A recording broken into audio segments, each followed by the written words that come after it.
So I'm going to move on to my presentation, please, after you've seen the loop. And this is the third year that somebody from the Children's Hospital has actually presented here, and it's quite appropriate because it's the largest public investment in capital that's happening from the government. So it is very keen that and important that we are part of presenting to the sector. But if you expect me as a group chief executive to be talking about the bricks and mortar, I won't. I'll be talking about building a children's health system. And I'm quite conscious that I'm standing here as a manager and leader in Irish healthcare on what is probably a very sad and troubling week for our health sector, particularly I would say for women's health, but also from my sector, women and children's health.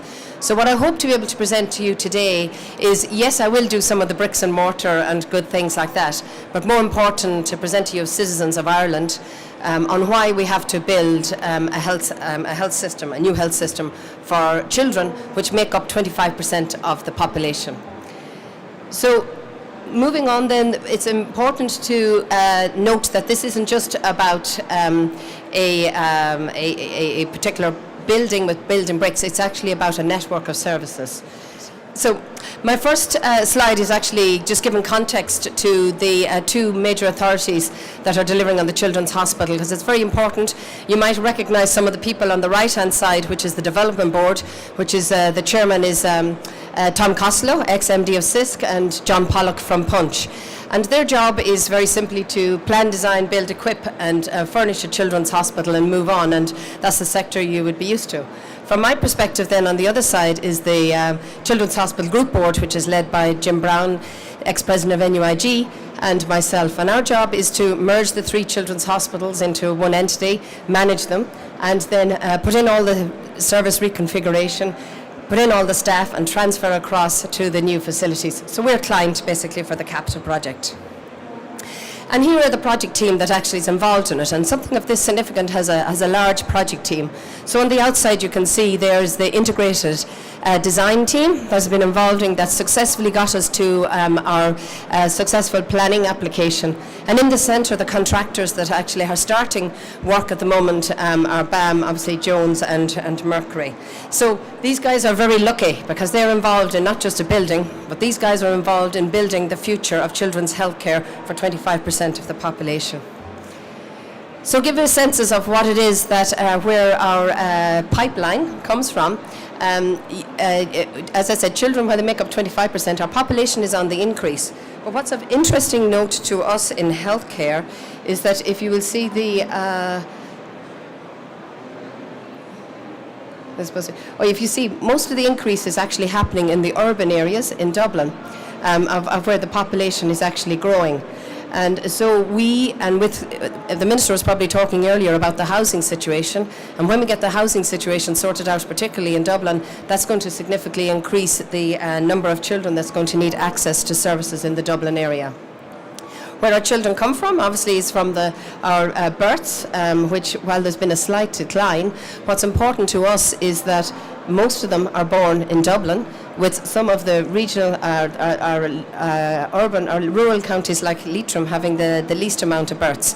So we've got to plan our services into where the future services are going to be delivered. Ireland still has the second highest fertility rate, and that doesn't seem to be actually decreasing. And of interest to us is that women are a lot older now when they're having their pregnancy, and that means that unfortunately they have complications, which means that the babies end up within Children's Hospital.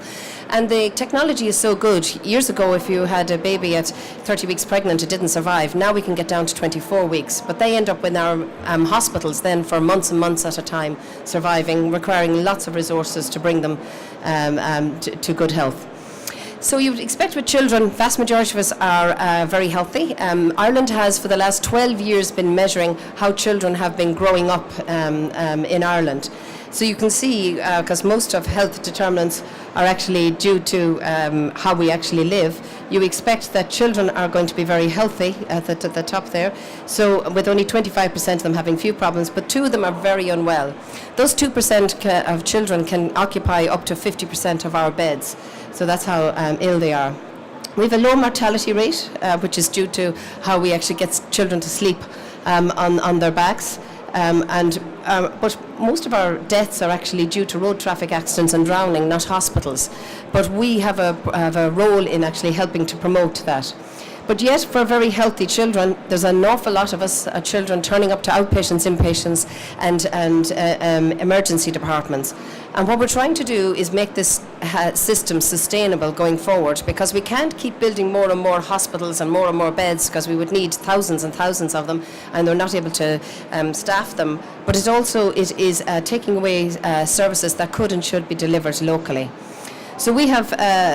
Unfortunately, a quarter of our children are obese. This is not boding well for our adult system. That is stocking up a lot of challenges later on. And we have a 3.8% increase in diabetes. So we have societal element issues that is putting a significant burden onto the healthcare system that needs to be addressed. Chronic disease is something that you hear in older people usually, but about 13 or 16% of our children have chronic diseases. And that is some of the asthma, and you would have heard it before, musculoskeletal, which is our scoliosis, which is a particular challenge services at the moment. And as another first world country, young people have had a huge increase in mental health and risk-taking behaviours, and I think you will be aware of even some of the public media in relation to this. We in the children's hospitals particularly are identifying that as a significant challenge, and we need to design our health system and our hospital to take that on. But in relation to child health well-being, while we're pretty good overall, what is absolutely undoubtedly is that there is inequalities, and the inequalities tend to be in the lower socio-economic groups, which tend to be inner cities and places like that, which is why we need to base our hospitals where our patients most need it, as opposed to maybe somewhere that's nice for some people who have cars and can all get there. I'm usually meaning that that's the well-paid staff. Then we have an issue here whereby there's a lack of a coordinated approach around health, so we have a patchy delivery system. And what we're trying to do is build a network of services whereby families, any part of Ireland, can be comfortable and confident that they're going to their local service, they'll get the same services in the children's hospital. So this is what we have at the moment. While everybody thinks it's all about the children's hospital, it's not. We actually have 21 places that you can get healthcare. So everybody is aware of the 3 children's hospitals, and I'll talk about them a little bit later, in Crumlin, Temple Street and Tala, and most people have had some association with them. But we have 3 larger paediatric units in Galway, Limerick and Cork, and we also provide services in Crumlin for Northern Ireland through our cardiac surgery. So we have an all-island remit in some of our services, and we have to work with all of these local hospitals, because the future is about delivering care as close to the home as possible and having it in a networked way of services. Most services are not actually inpatients, and how can we do it then where bringing all the really sick patients to one hospital? So the one thing about a recession, and God knows it has been held in health, is for the last 4 or 5 years we've actually been planning how we do this, because we've no money to spend, but that didn't stop us actually planning. And with all the doctors, nurses and health and social care professionals, we have said and claimed that care should be as close to the home as possible, provided in a network. Keep it, don't admit them if you don't need to admit them, and get the sickest children up to the hospitals, predominantly in Dublin. And another way of reflecting that is that what we're talking about here is a very specialist services with the New Children's Hospital and its 2 urgent care centres in the periphery of Dublin. We want to work with the ones in the regions, but we want to support the doctors and nurses out in the community and the parents at home, to whereby we can deliver the vast majority of services in the home and in the community, with only those that needing to come to the hospital come to the hospital. And that was one of the challenges that we've spent, is talking about the location of the hospital, because people thought it should be in Athlone, in the centre of Ireland. That's not the point. The point is that there are services that are appropriate locally, that need to be maintained locally, and only those that need to come to the specialist hospital come to the specialist hospital. So our 3 hospitals that we have in Dublin that are from 14 kilometres for each other are Temple Street, Crumlin and Tala. And you can see there are very old buildings, with Tala being the newest, but it came from a very old building. There's only 14 miles between them. Different specialties are in different hospitals. The children and families have to go between the hospitals. The staff go between the hospitals. And I certainly wouldn't like to know how many patient charts are in the back of cars that are going between the hospitals. So we have a lot of duplication, triplication of services, and really sick patients actually not able to go to one particular place. And these facilities, particularly Temple Street and particularly parts of Crumlin, are way out beyond delivering first-class 21st century healthcare. So what the proposal is that we have to bring all of the children's hospitals into the new children's hospital on the site at St. James's.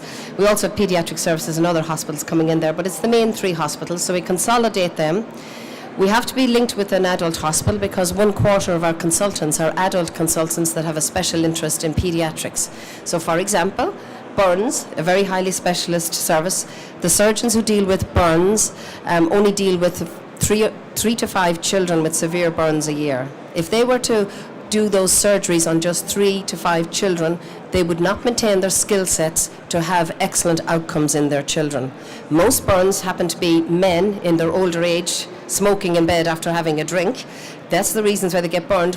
Those are the ones that those surgeons are practicing their skill sets on, so when they get to the 3 to 5 children, they have the skill sets actually to undertake those surgeries competently. And those services are, most of the tertiary services are in James's. And the other one is that all of our children come from the three Dublin hospitals, maternity hospitals, and we need to co-locate them with adult hospitals as well. But that's about the consolidation. And then in tandem, we need to keep services local and convenient because urgent care and outpatients for children does not have to be all in the big hospital. So we're putting in a paediatric outpatient urgent care centre at Connolly and Tala, and I'm glad to say that the construction on those is way ahead, which is fantastic. And we will be opening those before the new children's hospital and embedding that services into those communities. So you can see we got very excited when we got the planning permission because it's 5 buildings across 3 locations or 3 planning authorities and 4 locations, which was a very complicated planning application. So in St. James's, we have the Children's Hospital, people are used to that image. We have a Children's Research and Innovation Centre, and we have the Ronald McDonald House Charity Family Accommodation that we've got planning for as well. And then out in Connolly and Tala, we also got planning permission for the 2 paediatric outpatient urgent care centres. And there's an integrated project because we can't deliver the integrated care model without actually having all of those buildings in place. So what about the hospital itself? So this is the site at St. James's, if you don't know it. There's the entrance into the St. James's up here. And this is the Rialto entrance down here with the South Circular Road and the Lewis track that goes around it. James's is 50 acres. Where I come from in Galway, it's a small farm. Well, actually, it's a big farm. Where I come from, these 12 acres are a small farm and reared many children. But we have 12 acres for the Children's Hospital, which is phenomenal. And if you see the footage of the, now that they've knocked down the buildings, the one thing that people are struck by is the actual size of the site. And there's the James's Adult Hospital, and we have already tested the site to see that the COOM can come on site. And then our research centre is over by where all the research activity is taking place in the Adult Hospital, and our family accommodation, the Ronald McDonald House, is at the entrance to the building. So our design team have experience both in Irish hospitals and internationally in developing children's hospitals, which was very important. And you can see from the size, I know you guys all understand what 160,000 square metres, but for the rest of us in healthcare, saying it's the size of Dundrum Shopping Centre gives a sense to the size of the actual building. And you can see massive numbers of rooms, but not only that, Children's Hospital is very different to an other hospital because there are facilities in here, like we have school, we have one child that's 3 years in the hospital, so they can't be deprived of their education. So they need to have a school, and we need an academic centre to train all of the future professionals in relation to it, and a hydro pool and all of these play areas built all around the areas. We're actually looking at automating as much as we can, so automating our processes, which we can actually do in a new hospital. The other thing that's important is when you look at the 6,000 rooms there and the size of it, but is that they're all 100% single rooms. Now, when I started on this 4 years ago, people were arguing, saying, no, we should have shared rooms. Now, with the issues that have been raised around infection, people would say that it's absolutely mad to be sharing accommodation. So all of the inpatient rooms are single rooms, or the child has their own toilet and their own shower, and also, most importantly, their parents actually have their own bed where they can comfortably stay. I was in Crumlin on Monday, and like they're taking out, the mattresses are folded up 1 inch close. There was 12 of them took out one ward where their mum and dad slept on the floor last night. So we have appalling services, appalling facilities, I would say, and excellent services that we need to actually address. The other thing I think that's important is the parking. We always get asked about that. So there's 1,000 car parking spaces. So that's 3 times more than we have in the children's hospitals at the moment. You can't park on Temple Street in inner city Dublin, which is very important. And the other thing we're going to do is go with being a digital hospital, which means our electronic healthcare record. And the other areas we have is lots of 14 gardens, so this makes it into a very nature-enriched environment that the design team have worked very hard on delivering. So as a digital hospital, what does that mean? That means that we have identified how we're going to work clinically. We've made our workforce based on that.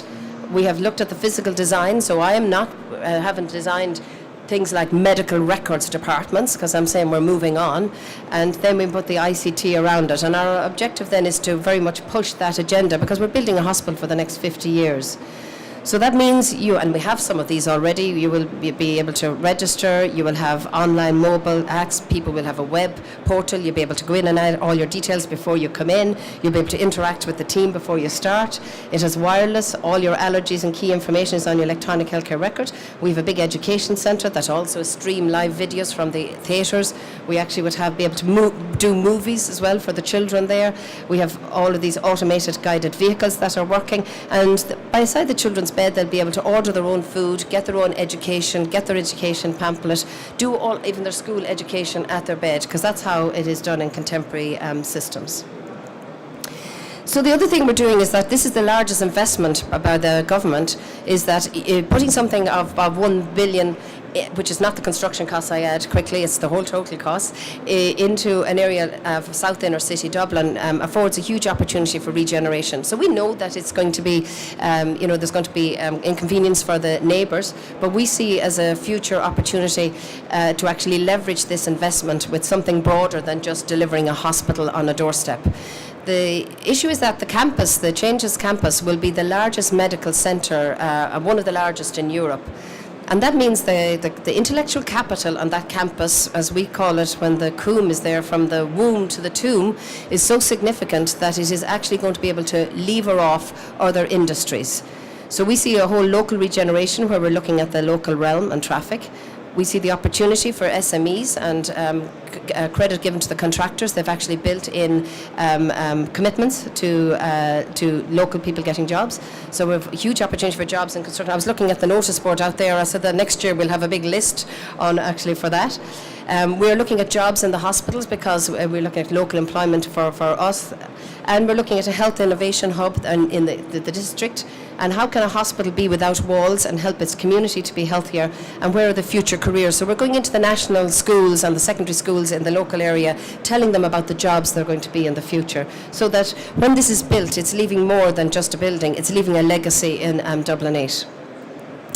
And the community benefits is a significant thing that's built into the contracts and has worked really well with the enabling contract. And we have brought all of these people together, which are around education, Garda, local regeneration and local people, to actually see what is the employment, training, career and business opportunities there is with that. So this is where we were, August of 16. This is where we are now, which is absolutely, that was the video you saw. So dare I talk about secant piling and service ducts, realignment, but that's all the stuff that's actually happening at the moment. And if you drive up South Circular Road, the hoarding is down. You can actually see it's a phenomenal site. So this is a mega project, and a mega project does not happen in a short time span, and this is going to take 10 years to deliver from when both boards were appointed until we actually get to the end of the defects. So we are actually here at the moment with the paediatric outpatient and urgent care centres, one due to open, and that's the Connolly one. They're putting in the glazing this month, so it's going to be handed over to us at the end of March next year and opened in the middle of summer next year, and then the one in Tala the year afterwards, and then the hospital after that. So thank you very much for actually listening, and I hope that I have instilled in you maybe a little bit about the bricks and mortar, but probably more important from my perspective, this is about building a future health system, and I would specifically on this week say for women and children, because if I have to quote Nelson Mandela, who has many quotes, but one of my favourite is, he says that there is no keener a revelation of a society's soul than how it treats its children. Now I would ask women and children into that quote. And for the next 4 or 5 years, we hope that what is a bricks and mortar building will actually be central to how we're going to transform and reform the services that our children and their families deserve. Thank you.